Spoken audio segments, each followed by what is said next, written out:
Hi, welcome to RJ English classes. Last వీడియోలో మనం William షేక్స్పియర్కు సంబంధించిన ఇంపార్టెంట్ ప్లేస్ ఒక 20ని మొత్తం మన కోడ్ రూపంలో చూసాం. గత డిఎస్సిలో డ్రామాటిస్ట్కు సంబంధించి విలియం షేక్స్పియర్ సంబంధించి మొత్తం 4 ప్రశ్నలు రావడం జరిగింది. దాని దృష్ట్యా మనము అతనికి సంబంధించిన ప్లేస్ మొత్తం ఒక కోడ్ రూపంలో చూసాం. ఖచ్చితంగా ఏ సెషన్లో ఖచ్చితంగా అక్కడ నుంచి బిట్స్ ఖచ్చితంగా వస్తాయి. ఈ సెషన్లో మనం డ్రామాటిస్ట్ గురించి ఒక వీడియో చేశాం కాబట్టి ఇప్పుడు ఎస్సేయిస్ట్లకు సంబంధించి ఒక ఇంపార్టెంట్ వ్యక్తి గురించి చూద్దాం. అతనే ఎవరంటే జార్జ్ ఆర్వెల్. ఇతను రాసినటువంటి ఎస్సేస్ అన్నీ కూడా ఈ సెషన్లో మనం చూద్దాం. రైట్, ఇతను రాసిన ఎస్సేస్ గురించి మెయిన్గా తెలుసుకునే ముందు ఇది అతని యొక్క పూర్తి పేరు కాదు, జార్జ్ ఆర్వెల్ యొక్క పూర్తి పేరు కాదు.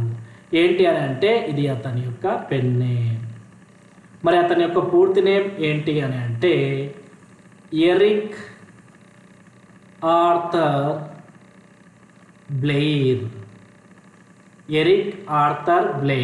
ఇది ఇతని యొక్క పూర్తి పేరు. పెన్ నేమ్ ఏంటి? George Orwell. మనకు పెన్ నేమ్ కూడా ఒకటి గత డిఎస్సిలో అడగడం జరిగింది. ఆ పెన్ నేమ్ సంబంధించి తర్వాత నెక్స్ట్ వీడియో చేస్తాను.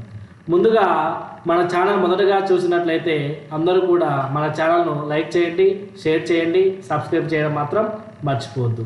ఇంకో విషయం ఏంటంటే మనకు ఛానల్ యొక్క డిస్క్రిప్షన్లో వాట్సాప్ గ్రూప్ లింక్ ఉంది. అందరూ కూడా వాట్సాప్ గ్రూప్లో జాయిన్ అయ్యి అక్కడ ఎగ్జామ్ నిర్వహించడం జరుగుతూ ఉంది. వాటి యొక్క ఎక్స్ప్లెనేషన్ కూడా చేయడం జరుగుతూ ఉంది. అందరూ కూడా వాటిలో పాల్గొని ఆ అవకాశాన్ని మీరు ఉపయోగించుకోవాలని కోరుకుంటున్నాను. రైట్, ఇప్పుడు చూద్దాం జార్జ్ ఆర్వెల్ యొక్క ఇంపార్టెంట్ ఎస్సేస్. నేను చెప్తున్నా బాగా గమనించండి. నేను ఇక్కడ ఏం చెప్తున్నా, ఎస్సేస్ గురించి మాత్రమే చెప్తా ఉన్నా. ఎస్సేస్ నావెల్ గురించి. ఇతను నావెల్స్ కూడా రాశాడు. నేను నావెల్స్ గురించి మాట్లాడట్లే. ఇతను రాసినటువంటి ఎస్సేస్, ఫేమస్ ఎస్సేస్ గురించి మాత్రమే చెప్తా ఉన్నాను. ఈ ఎస్సేస్ లాస్ట్ డిఎస్సిలో మనకు 2 క్వశ్చన్లు రావడం జరిగింది ఇతని పైన, జార్జ్ ఆర్వెల్ గురించి. రైట్, వీటన్నిటిని గుర్తుపెట్టుకోవాలంటే మన వాళ్ళు కొంచెం ఇబ్బంది పడుతుంటారు కాబట్టి ఈజీ మెథడ్లో చూద్దాం. చూడండి, ఒక చిన్న కోడ్ రూపంలో మొత్తం ఇతని యొక్క ఎస్సేస్ మొత్తం చూద్దాం. సరే, ఏంటి సార్ ఆ కోడ్ అంటే స్ప్రే హిమ్. ఈ స్ప్రే హిమ్ అనే కోడ్ ద్వారా మొత్తం మనం ఇక్కడ ఇతని యొక్క ఎస్సేస్ మొత్తం నేర్చుకోవచ్చు. ఇక్కడ S³ P³ అనేది గుర్తుపెట్టుకోండి. S³ P³ అంటే ఎస్తో 3 ఉంటాయని ఎస్సేస్, Pతో 3 ఉంటాయని ఎస్సేస్, అంతే, అంతకుమించి ఏం లేదు. Spray him. మొదటగా ఫస్ట్ ఎస్ చూద్దాం. ఎస్ అంటే shooting an elephant.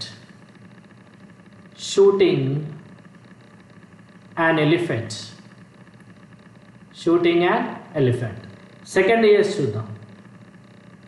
The spike. ఇంకొక ఎస్ ఏంటి? The spike. ఇంకొక ఎస్, లాస్ట్ ఎస్ అంటే ఏదో చూద్దాం. Second thoughts on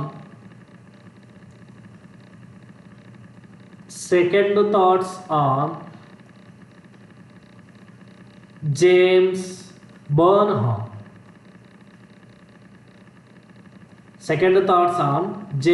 Burnham.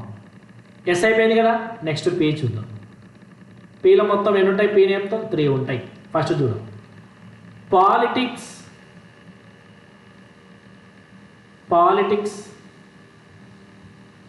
And the English language.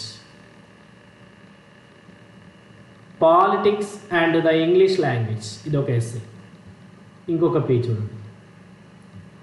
Politics versus literature.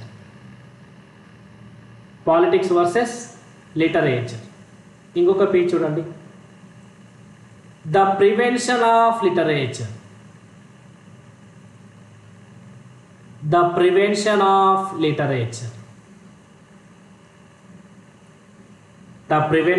Literature. ఇంతతో మొత్తం మనకు ఎస్ అయిపోయింది, పి అయిపోయింది. నెక్స్ట్ అన్ని ఏ. నెక్స్ట్ చూడండి ఏ చూద్దాం. ఏ అంటే యాజ్ ఐ ప్లీజ్. ఏ అంటే యాజ్ ఐ ప్లీజ్. లాస్ట్ వీడియోలో మనం ఏ చూసాం? అక్కడ ఏ అంటే యాజ్ యూ లైక్ ఇట్. అది విలియం షేక్స్పియర్ యొక్క ప్లే. ఇక్కడ ఏ జార్జ్ ఆర్వెల్లో స్ప్రే హిమ్లో ఏ అంటే యాజ్ ఐ ప్లీజ్. అట్లా మీరు గుర్తుపెట్టుకుంటా ఉండాలి. Next Y. You and the atomic bomb. You and the atomic bomb. ఇంతటితో స్ప్రే అయిపోయింది. నెక్స్ట్ చూడండి హెచ్.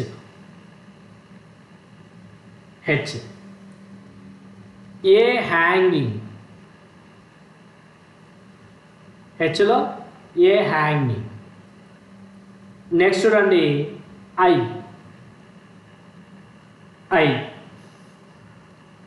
ఇన్సైడ్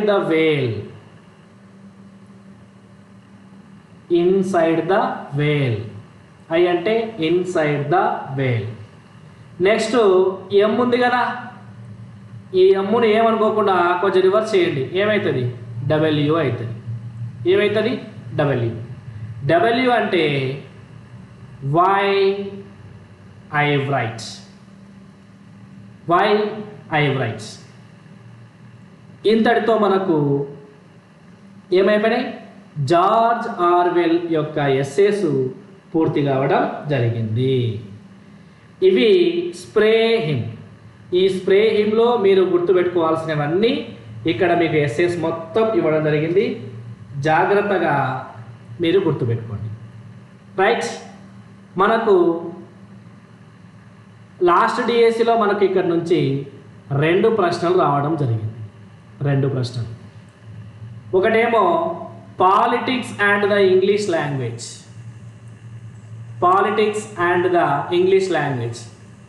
ఇది రావడం జరిగింది. రెండవ క్వశ్చన్ మనకు లాస్ట్ డిఎస్సిలో వచ్చింది ఏంటంటే, మీరు ఈ కోడ్ల మొత్తం గమనించారో లేదో నేను ఆర్ చెప్పలేదు. Very very very very important. గమనిస్తారో లేదో చూడండి ఒకసారి. ఇదిగోండి ఆర్ అంటే రిఫ్లెక్షన్స్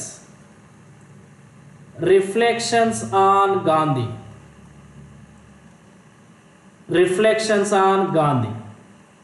ఇది జార్జ్ ఆర్వెల్ యొక్క ఫేమస్ ఎస్సే. ఈ రిఫ్లెక్షన్స్ ఆన్ గాంధీ ఒకటి, politics and the English language, ఈ 2 కూడా మనకు లాస్ట్ డిఎస్సిలో రావడం జరిగింది. రైట్. ఇవి 2 చాలా ఇంపార్టెంట్. మిగతావి కూడా చూసుకున్నట్లయితే మనకు ఏదో ఒకటి అడిగే అవకాశం ఉంది. రైట్. నెక్స్ట్ వీడియోలో మనము ఇంకొక రైటర్ గురించి సంబంధించిన కోడ్ ద్వారా మీకు అందరికీ ఎక్స్ప్లెయిన్ చేయడం జరుగుతుంది. ముందుగా మీరందరూ ఏం చేయాలో తెలుసా? మన వీడియోని లైక్ చేసి, షేర్ చేసి, సబ్స్క్రైబ్ చేయడం మాత్రం మర్చిపోవద్దు. Right. Thank you so much.